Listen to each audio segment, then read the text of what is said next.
Fala pessoal, você está no meu canal do YouTube, eu sou o professor Daniel René, prazer, se você é novo aqui a gente conversa sobre conhecimentos locais e regionais, sobre conhecimentos de estados e a gente trabalha aqui com esses slides, a gente vai trocando alguma ideia aqui, a gente vai conhecendo mais sobre a história do município e também sobre a geografia.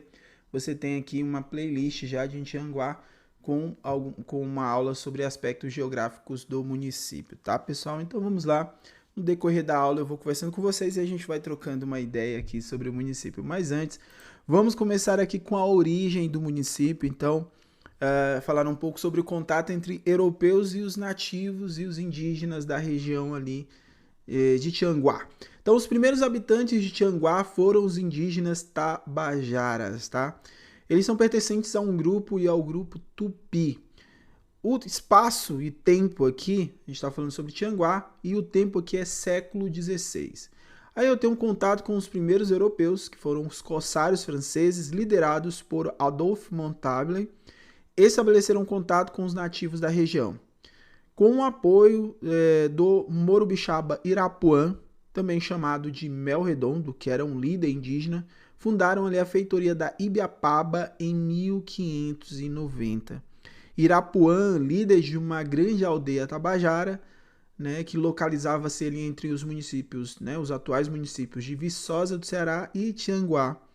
Esse evento, então, marcou o início de um processo de interação entre os indígenas e os colonizadores, influenciando ali também a formação cultural e histórica da região.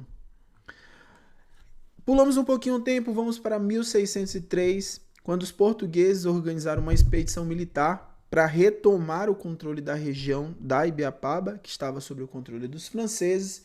O capitão açoriano Pero Coelho de Souza, acompanhado ali de Martins Soares Moreno, liderou o que seria a incursão até a Serra da Ibiapaba, com um objetivo claro. O objetivo era expulsar os franceses e subjugar os indígenas. Durante esse processo, durante essa investida, os portugueses trouxeram doenças para a região, o que, somando ao massacre promovido contra os indígenas ali, resultou em uma drástica redução da população nativa. E esse episódio marcou um período de intensos conflitos e mudanças no quadro populacional e território da região. No ano de 1607, com a devastação da população dos Tabajaras, abriu-se caminho para a chegada dos jesuítas Francisco Pinto e Luiz Figueira. Então, logo neste ano, em 1607, os dois missionários iniciaram a catequese dos indígenas na Serra da Ibiapaba, consolidando então a influência portuguesa e cristã na região. Então, esse processo de catequização e evangelização marcou o que seria o início da transformação sociocultural dos povos nativos, impondo os costumes europeus ali e criando um novo quadro de convivência e organização social. Isso tem um impacto, isso tem uma consequência. O impacto foi duradouro dentro da formação da localidade, que séculos depois se tornaria o município de Tianguá. Em 1607, além de iniciar a catequização dos indígenas ali na Serra da Ibiapaba, os missionários, o Francisco e o Luiz Figueira, também registraram a passagem do cometa Halley. Isso mesmo, galera. É um evento que está documentado na história do município, que o cometa Halley passou pelos céus da região, sendo o primeiro relato dessa aparição no Novo Mundo. Esse relato ele foi enviado ao superior da missão, o padre Cláudio, né, em São Luís do Maranhão. Pessoal, mesmo assim, contudo, apesar da ação dos jesuítas, a resistência indígena ainda persistia, né?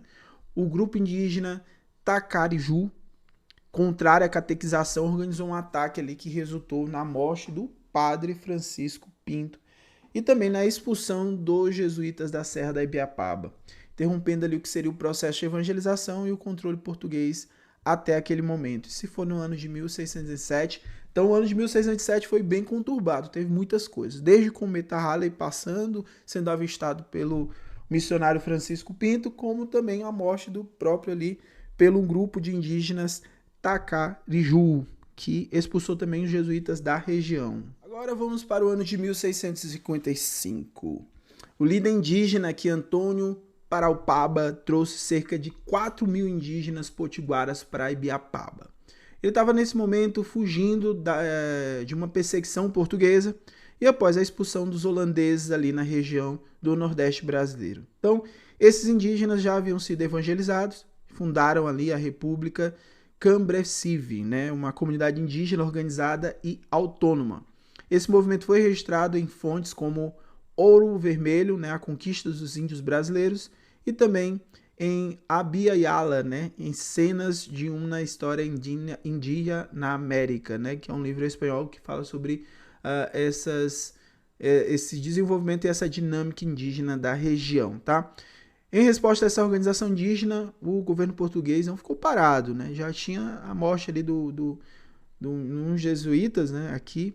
Os jesuítas também nesse momento não estavam tão em alta assim, a coroa portuguesa já estava começando a ter uma certa resistência com o poder local que os jesuítas eles estavam adquirindo. Então, em resposta a essa organização indígena, o governo português, com um apoio do padre Antônio Vieira, enviou novos missionários para consolidar a colonização. Os padres Antônio Ribeiro e Pedro Pedroso foram enviados ali para a região e o próprio Antônio Vieira visitou Ibiapaba em 1660. É um evento importante.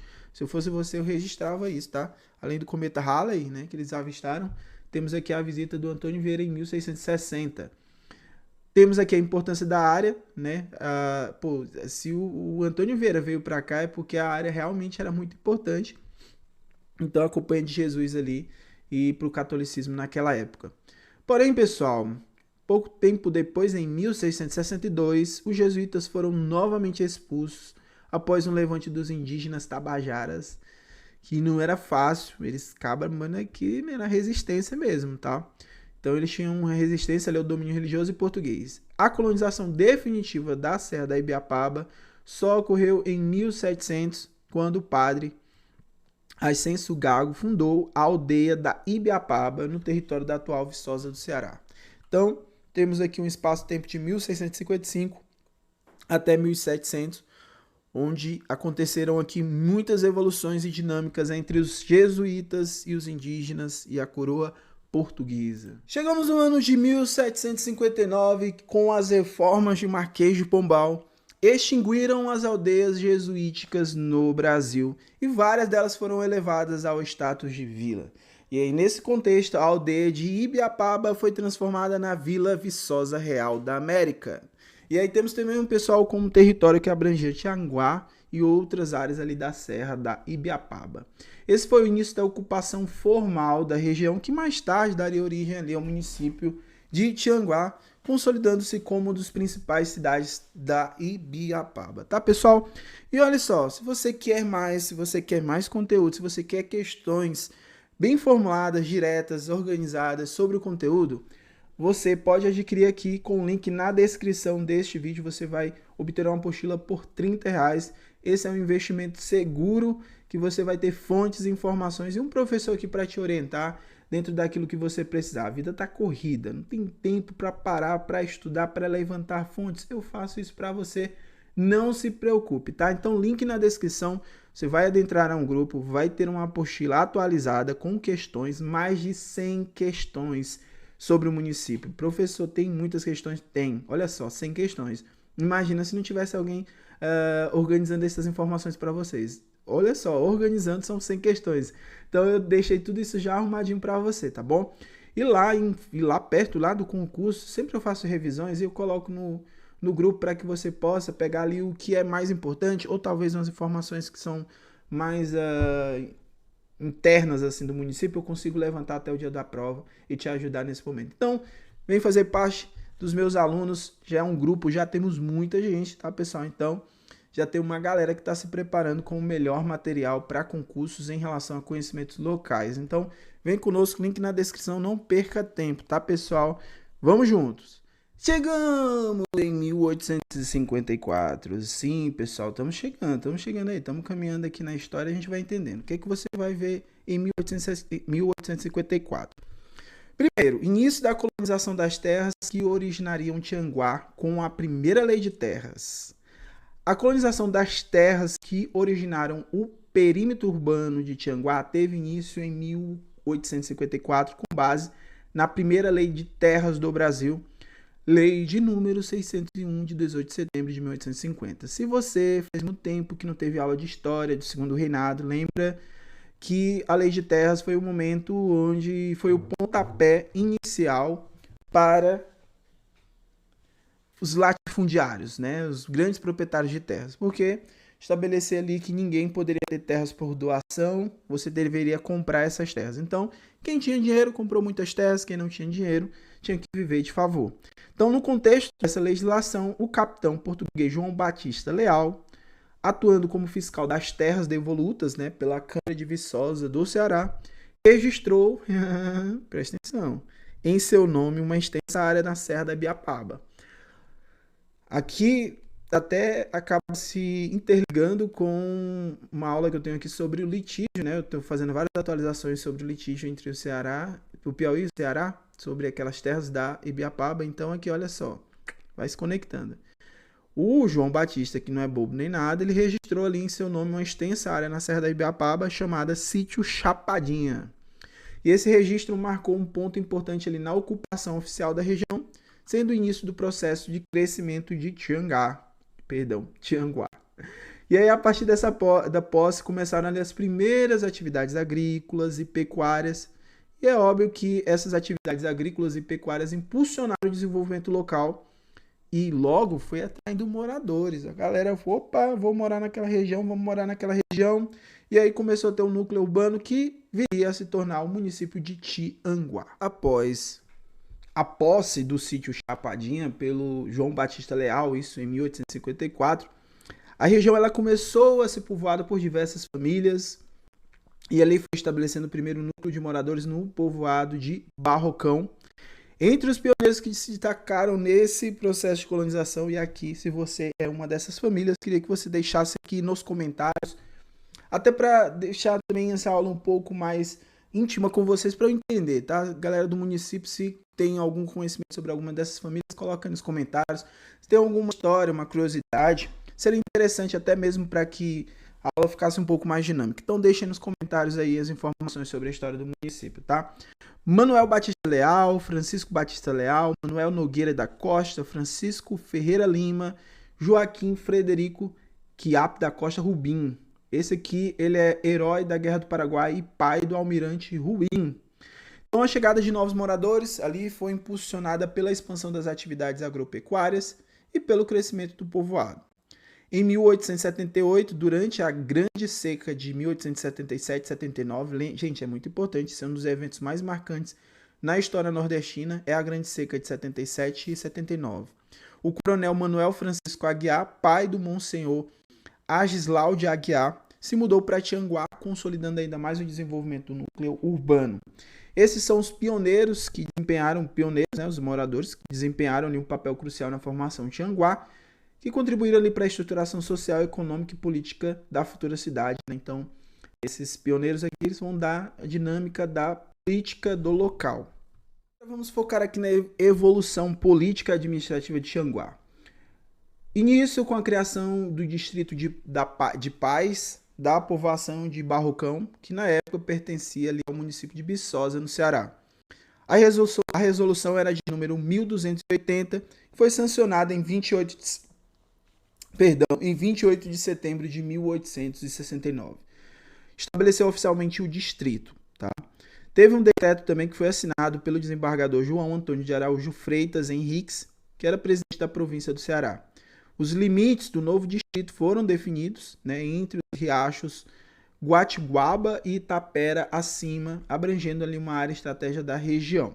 Fique de olho na tela porque a gente vai analisar algumas mudanças aqui dentro da administração, dentro de alguns momentos, né? Então, eu quero que você fique atento bastante a esse momento aqui, porque aqui é onde você precisa ficar atento dentro da questão das datas e das leis que foram criadas. Primeiro, 22 de julho de 1871, o Distrito de Paz de Barrocão foi extinto. Em 30 de julho de 1873, o distrito foi restaurado pela resolução de número 1531. Em 1882, a regularização definitiva do distrito foi realizada pela lei de número 1978, ok? Agora a gente vai entrar dentro das resoluções e datas da criação do município. 31 de julho de 1890, o município de Barrocão foi oficialmente criado pelo decreto estadual de número 33. Já em 1890, 12 de agosto, o município foi instalado. Em 9 de setembro de 1890, o município passou a se chamar Tianguá, graças ao trabalho de imediação do coronel Manuel Francisco de Aguiar, junto ao governo de Luiz Antônio Ferraz. A elevação da cidade acontece em 20 de setembro de 1938. Tianguá foi elevada à categoria de cidade pelo Decreto-Lei de número 448, consolidando a sua autonomia e sua importância regional na Serra da Ibiapaba. Bem, pessoal, é isso, tá? Então aqui a gente vai fazer um resumo, né, um histórico sobre tudo que você precisa saber sobre Tianguá. E se você gostou dessa aula, deixa aquele like, passe a seguir, ative as notificações. E se você tá assim, eu quero investir, René, eu quero ter um material bacana sobre conhecimentos locais, link na descrição, no valor de R$30, você vai ter acesso ao meu grupo, com direito à apostila, em breve, no decorrer do processo, mapas mentais e revisões, para que você possa gabaritar e você possa ter um excelente concurso aí de Tianguá, tá, pessoal? Então é isso, muito obrigado, abraço, fiquem com Deus e nunca esqueça que a chave para o sucesso é a persistência.